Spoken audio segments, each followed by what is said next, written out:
Olá, pessoal! Então agora a gente vai para o nosso quarto conceito, que dá origem a uma das coisas mais bombásticas do Lean, que é a questão da produção puxada. O quarto conceito, né, conceito número 4, é deixe o cliente puxar valor. Então, é deixar que o cliente controle o nosso ritmo de produção, controle as nossas decisões de produção e até as nossas decisões estratégicas da empresa. Eu não posso desenvolver um produto, produzir um produto e depois dar para o cliente vender. Não. Eu quero que o cliente esteja o tempo todo envolvido no quando que ele quer, como que ele quer e na quantidade que ele quer tal produto. Então, isso daqui, né, em produção é muito mais fácil a gente ver, porque eu produzir quando o cliente precisa. Então, o cliente precisa de um carro. Eu só vou produzir para ele quando ele estiver lá na boca de compra. Mas ele também ajuda a gente a extrapolar um pouco e ir para aquele design Lean, né, ou projeto Lean, ou até Lean Startup, que a gente ouve falar, que é, o cliente tem que estar junto em todo o desenvolvimento. Eu não vou fazer nada que não seja o que o cliente quer. É muito bombástico, tá? Nesse curso a gente vai falar muito mais do conceito inicial de produção puxada do que nesses outros de startup, mas é a mesma coisa, é deixar o cliente puxar o valor, deixar o cliente ditar como nós devemos trabalhar. Isso é central dentro do Lean. Então, para deixar mais didático e mais fácil, uma coisa muito complexa que é isso, a gente vai entrar ali na ideia de puxar. A gente vai falar um pouquinho sobre o que é puxar. Bom, o que significa puxar? Puxar é o contrário de empurrar. O que é empurrar? Um sistema que empurra e entrega suas atividades, produtos, etc., quando algo fica pronto. Então, eu fiz e agora eu dou para o cliente. Eu fiz uma coisa que eu acho que o cliente vai usar, ele até pode usar, eu posso até ter certeza que ele vai usar. Eu fiz e entreguei para ele. Isso é empurrar. Um sistema que puxa é o contrário disso. Ele entrega a atividade quando e como e na quantidade que o cliente quer. Então, vou pedir, vou fazer para ele, ok? Então, vamos ver um pouquinho melhor. Vamos extrapolar isso para a questão da produção, que eu acho que fica mais simples. Então, produção empurrada. Como é que geralmente funciona uma empresa que tem produção empurrada? Bom, vou pensar na produção de um produto, mas a entrega de um serviço também geralmente tem várias etapas produtivas, né? Então, etapa 1, etapa 2, etapa 3 e assim por diante. Por exemplo, fazer esse canetão. Então eu tenho a etapa 1, que é a injeção, né, desse negócio, a etapa 2, que é a fabricação do miolo. Miolo é o que escreve aí, sei lá. E a etapa 3, que é a montagem, certo? E são unidades diferentes, eu tenho operadores diferentes em cada unidade, e coordenadores diferentes, máquinas diferentes, né? Uma é um quadrado, um triângulo, outro trabalho, enfim, são bem diferentes. E eles estão lá nos seus departamentos. Eu preciso, de alguma maneira, coordenar essas atividades para que elas trabalhem juntos e produzam lá o meu canetão que vai para o meu cliente. Como é que funciona no dia a dia? Então, funciona assim, ó. O coordenador da produção, então em produção empurrada, a gente tem um cara famoso que é o PCP, né? Planejamento e controle da produção. Ele é o planejador, ele é o cara que vai falar para cada um quando que ele tem que fazer o quê. Eu acho que alguns de vocês que estão assistindo esse curso trabalham nessa caixinha e conhecem bem as dificuldades inerentes para a área, né? Então o PCP ele tem que falar quem vai falar o quê. Tá, e como é que ele sabe o que cada um vai falar? Bom, ele recebe do cliente ou do departamento comercial uma projeção de vendas. Pode até ser uma lista de pedidos, tá? Ele recebe lá no começo do mês o que ele acha que vai produzir. Ele recebe também informação de como que está o tempo das máquinas e informação de como que estão os estoques intermediários, né? E até estoque de matéria-prima. Então ele recebe essa série de informações. Daí ele usa um algoritmo muito louco, né? Que são as planilhas do PCP. A bola de cristal dele tem várias técnicas sofisticadas de fazer esse chute, daí ele sai lá com o chute, e esse chute ele é desdobrado de duas maneiras. Ele é desdobrado em ordens de compras, né, que vai para o departamento de compras e depois para o fornecedor, que vai entregar a coisa, e ele manda as ordens de produção, né, OPs ou ordens de serviços, OS, para cada um desses caras, que é a programação do que cada um vai ter que fazer e quando que ele vai fazer. E daí ele tenta ajustar isso de uma maneira que, não vai ter tempo ocioso, não vai manutenção, é complexo o bagulho, tá? É bem complexo. Então ele chega lá e ele começa a produzir. Isso daqui é chamado de empurrado. Por que empurrado? Porque está sendo empurrado. Então ele mandou a ordem e está empurrando isso daqui e no final ele faz o estoque que o cliente vai ou não vai consumir. Certo? Isso daqui ele é legal, né? De maneira gráfica, aquilo que eu desenhei é basicamente isso que a gente está colocando, né? Ele manda essas ordens, né? Ele é legal por causa que, tem o PCP ali, tenta otimizar, é mais ou menos legal. Só que ele tem um problema grande que ele é todo feito em cima de uma previsão, certo? Será que o cliente vai pegar mesmo? Será que o cliente vai comprar igual o comercial acha que ele vai comprar?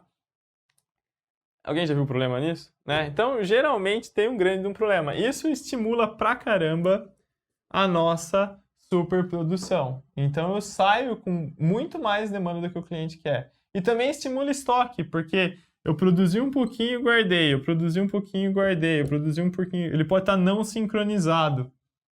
Certo? Ele não vai... saiu desse, já cai nesse, saiu desse, já cai nesse. Aquela ideia de fluxo que a gente comentou. Não. Eu produzi e guardei, produzi e guardei, produzi e guardei, né? Por quê? Por que eu guardei? Esse cara tá fazendo outra coisa, outro produto, porque para evitar setup grande, para evitar lá, então ele tá fazendo o malabarismo dele ali. Isso faz com que o material fique esperando aqui e tenha um baita desperdício. Então, além do meu mega desperdício de excesso de produção, que eu não estou fazendo exatamente para o cliente o que ele quer, eu tenho estoques ali de espera e transporte para dentro, para fora. É uma festa do desperdício, produção puxada. E qual que é a ideia alternativa, que é a famosa produção puxada? Eu vou deixar com que o sistema se auto-organize para entregar só aquilo que o cliente quer, certo? Então, como é que funciona? Isso é bombástico, tá? A produção puxada é um negócio bombástico. Na produção puxada, eu não tenho esse cara aqui, o PCP. Também não tenho esse monte de ordem de serviço vindo, ordem de serviço indo. Tá? Eu vou produzir, eu vou dar para o cliente o que ele quer, na quantidade que ele quer e na hora que ele quer. E Murilo, como é que esses caras se coordenam? Que eles precisam se coordenar de alguma maneira. A fábrica coordena suas atividades. Uma maneira bem clássica de a gente fazer isso é o que a gente chama de sistemas de Kanban. A gente vai falar bastante sobre sistemas de Kanban, mas em linhas gerais, é o sistema de Kanban de supermercado. Em linha geral, eu deixo um estoquezinho aqui para o cliente pegar, né? Então eu tenho lá várias pecinhas. Então eu tenho várias pecinhas prontas aqui já para o cliente. Esse estoque aqui não é um estoque aleatório, ele é um estoque mínimo. A gente calcula esse estoque para que ele seja o mínimo possível. E daí vem o meu cliente e ele vai me comer uma pecinha. Então ele pegou uma pecinha aqui, por exemplo, certo? Então a pecinha foi embora e sobrou esse cartão aqui, certo? Que é o cartão Kanban. Kanban é cartão em japonês. E como é que esse cara aqui sabe que ele tem que produzir para repor? Bom, ele tem um quadro. Olha que coisa simples, né? Lembra que a gente comentou com linha só de coisa simples? Nesse quadro, ele tem uma linha lá que tem 3 faixas, né? A faixa verde, a faixa amarela e a faixa vermelha. Então ele começa colando esses cartões na faixa verde. Então saiu uma pecinha, veio o cartão para cá. Saiu a outra pecinha, sobrou um cartão, ele veio para cá. A hora que entra o cartão na faixa amarela, putz, ele tem que começar a produzir. E o tamanho dessas faixas é calculado, né? Cabe só um determinado número de cartão. Por exemplo, a faixa amarela é o número de cartão que eu preciso produzir, que é o número de peças, né? Cada cartão é uma peça, uma embalagem, enquanto eu não repus. Então ele começou a produzir. Opa, startou a produção aqui. Enquanto ele está produzindo, o cliente está consumindo. Então está vindo o cartão para cá. A hora que ficou pronto, saiu todos lá os taruguinhos, né, que ele fez, o tamanho de lote dele. Eu pego esses cartões que estão lá, coloco esses cartões aqui e, putz, tirei do quadro, coloquei na peça e vai para o supermercado, ok? Então, eu produzi só para repor o que o meu cliente queria. Produzi só para repor o que ele queria. Eu tenho estoque? Tenho estoque, mas ele é um estoque controlado. Eu não tenho um estoque descontrolado que vai crescendo cada dia. Não, ele é sempre aquilo ali. E eu consigo, a gente tem vários estudos, várias coisas que comprovam que o estoque nesse sentido ele é muito menor. E o legal é que eu posso puxar o resto da linha, né? A hora que eu comecei a produzir, esse cara começou a produzir para repor o seu estoque, ele tem também o supermercado com as peças produzidas pelo processo 2, né, o 3, onde ele vai lá e ele vai consumindo essas partes, e daí esse cara também tem um quadro Kanban. Daí ele starta, e ele vai pegar no N-1 aqui, que também starta, e assim vai toda a cadeia. Então eu estou puxando, eu produzo só para repor, ok? Então o que a gente coloca aqui, ó, a decisão sobre o que produzir é passada diretamente para o operador nas etapas de manufatura. A decisão é tomada analisando pequenos estoques na saída e na entrada dos processos chamados supermercados. O processo seguinte, quando precisa de algum material, recorre ao anterior. Essa é a ideia de produção puxada. Qual que é a vantagem disso? Eu estou dando para o cliente o que ele quer, na quantidade que ele quer e no momento que ele quer. Eu tenho um estoquezinho? Tenho, mas ele é cuidadosamente para cortar ali. É lógico, quando eu tenho várias peças, eu posso ter vários Kanbans. Isso daqui aceita bastante complexidade. E ele funciona muito melhor, pasmem vocês, do que eu ter um cara lá do PCP gerando todas as coisas que vão entrar e não vão. E a outra coisa interessante dessa produção puxada é que ela força absurdamente a gente pensar em Kaizen. Note, pô, meu estoque ele é super pequenininho, não é? Controlado. Se essa máquina aqui quebrar, eu peguei aqui, puta, rapidinho eu vou consumir esse estoque e não vai ter ninguém para repor. E agora?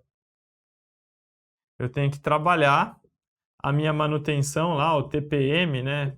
A minha manutenção para esse cara aqui não quebrar, para eu ter confiabilidade nisso. Outra coisa também que sempre fala, ai, nossa, eu só posso trabalhar com grandes lotes. Se eu tenho grande lote, a fila para trocar de material vai ser gigantesca, não vai? Então eu vou ter estoque grande. Se eu quero diminuir isso, eu tenho que diminuir o lote. Ah, mas se eu diminuir o tamanho de lote, eu não vou fazer mais setup? Vai. Por isso que o teu setup tem que ser um setup rápido. A gente tem que racionalizar essas atividades. Então, puxar, entregar isso para o cliente e ter menos estoque, entregar o que ele quer na hora que ele quer, força a gente a pensar no Kaizen, força a gente a trabalhar no Lean. Todas as empresas que entram por isso daqui, tirando coisas muito especiais, por exemplo, mineração, que tudo que eu produzi vai embora, é sempre igual, não tem complexidade nenhuma. Todas as empresas que trabalham desse jeito, né, computador, carro, enfim, tem uma melhoria gigantesca a hora que entra nos Kanbans, certo? Então, a ideia de puxar operacionaliza o famoso just in time, né? Just in time, a tempo, né? Ali só no tempo certo. Então, é só o cliente que ele quer. Então, ele primeiro consumiu rapidinho e pá, eu já dei de volta para ele. Entretanto, várias coisas têm que ser trabalhadas. Eu tenho que ter pequeno lote de produção, né? Até ser uma peça só. Então, eu posso virar a minha linha para uma peça e isso diminui meu estoque. Utilização de Kanban, balanceamento de fluxo. O meu fluxo tem que estar muito balanceadinho para a gente conseguir chegar nisso. Controle visual, alta capacidade dos operadores. Então, o cara tem que ter treinamento. O operador, ele não é só um operador, ele é um PCP também, né? Então, a gente operacionaliza tudo isso daqui de maneira simples e Kaizen. Ok? Lindo, né? Essa é a ideia de puxar valor. Essa ideia da gente não trabalhar à toa é uma grande sofisticação do Lean, que tem benefícios gigantescos. A gente também poderia falar mais e dar mais detalhes sobre todos os sistemas de Kanban e como é que esses sistemas de Kanban funcionam e até entrar em como que a gente calcula o número necessário de Kanbans para que o nosso estoque não exploda e que a gente tenha uma gordura, que a gente tenha uma uma maneira de segurar ali problemas que eventualmente ocorrem. Mas os cálculos são um pouquinho complicados e eu acho que vamos confundir mais do que ajudar para esse curso. Então, no curso de especialista ali, em outros cursos aqui dentro da plataforma, a gente fala desse cálculo, fala com muito mais detalhes como é que funcionam esse sistema de Kanban. O que importa aqui é essa ideia, o cliente tem que puxar valor. Na próxima aula, então, a gente vai falar do último conceito, que é buscar a perfeição. Então, a gente vai comentar um pouquinho sobre que iniciativas as empresas podem fazer, além de trabalhar o Kaizen, para chegar lá. Até a próxima.